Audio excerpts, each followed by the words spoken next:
দর্শক আমি এই মুহূর্তে সরাসরি যুক্ত হয়েছি। আপনাদেরকে যদি জানিয়ে রাখি, এটি হচ্ছে নোয়াখালী জেলার সুবর্ণচর উপজেলার চরবাটা খাসেরহাট রাস্তার মাথা থেকে যে সড়কটি একেবারে যদি জানিয়ে রাখি যে বাংলা বাজারের দিকে গিয়েছেন এবং আক্তার মিয়ারহাটের দিকে গিয়েছেন, সেই সড়কের কিন্তু প্রিয় দর্শক বেহাল অবস্থা। আসলেই এই রাস্তাটা একেবারে ধুমড়ে মুছছে, কিন্তু খালের ভিতরে পড়ে গেছে। এখানে যারা স্থানীয় আছে আমরা তাদের থেকে আসলে জানার চেষ্টা করব যে রাস্তাটার বিষয়। দাদা, এই রাস্তার এই অবস্থা কেন?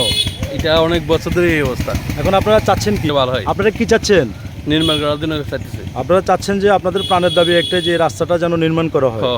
অনেক কষ্ট হবে আমাদের, যাতে বুঝছি। প্রিয় দর্শক, আমরা আসলে কথা বলেছি এখানকার একজন ভাইয়ের সাথে, তিনি আমাদেরকে এমনটাই জানিয়েছেন। আমরা কথা বলবো একজন ব্যাটারি চালিত অটো রিক্সার চালক যিনি রয়েছেন, আর তার সাথে যদি জানিয়ে রাখি প্রিয় দর্শক, সামনে কিন্তু খাসিরহাট বাজার এবং চরবাটা সৈকত কলেজ রয়েছে, কিন্তু এই সড়কটির বেহাল অবস্থা। এখানকার মানুষের প্রাণের দাবি যেন রাস্তাটা সংস্কার করা হয়। বা এই রাস্তার আপনারা চাচ্ছেন কি? আপনারা কি চাচ্ছেন?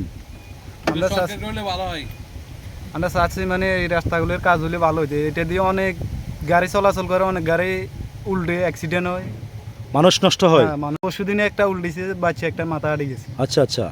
প্রিয় দর্শক, আমি দেখানোর চেষ্টা করছি এই মুহূর্তে। আপনারা দেখছেন যে দেশ এবং প্রবাস থেকে যে যেখান থেকে দেখছেন, এই সড়কের কিন্তু বেহাল অবস্থার কারণে এখানকার মানুষের যাতায়াত কিন্তু খুবই সমস্যা হয়ে পড়ছে, এবং তারা একটাই চাচ্ছে যে বর্তমান রাস্তাটা যেন সংস্কার করা হয়, এবং এই রাস্তা সংস্কার করলে এখানকার মানুষের দুর্ভোগ কমে আসবে। প্রিয় দর্শক, তো এই ছিল আমার কাছে নোয়াখালী জেলার দক্ষিণ অঞ্চলের সুবর্ণচর উপজেলা ২ নং চরবাটা ইউনিয়ন থেকে সর্বশেষ আপডেট খবর। প্রিয় দর্শক।